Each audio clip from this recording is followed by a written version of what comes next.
Bleeding Heart is a fantastic plant for the shade garden if you want some size and a splash of color and some unusual flowers.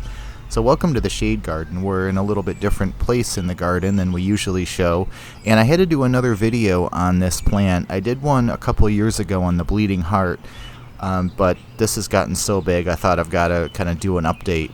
Bleeding Hearts, if you're not familiar, they're a great plant that likes a dappled shade or full shade, really. This is on the north side of our garage where it gets no direct sun. It only gets kind of indirect light, and it's thrived. I mean, this thing is a good 3 feet wide, probably 2.5 feet tall. It's like a small shrub. We'll take a look at the flowers a little close up. You can see why they're called Bleeding Heart. They're just so cool. This plant's readily available. It's actually, any nursery would probably have it. It's perennial down to zone 2 or 3. We're in zone 5 here in western New York, but they can go all the way to like zone 2 or 3.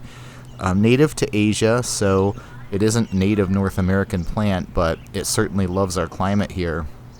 Another thing to note about Bleeding Hearts is they are poisonous. You don't want to eat them. You don't let any animals eat them. If you have like a dog that's inclined to eat plants or something, this one is poisonous, so it's just something to keep in mind.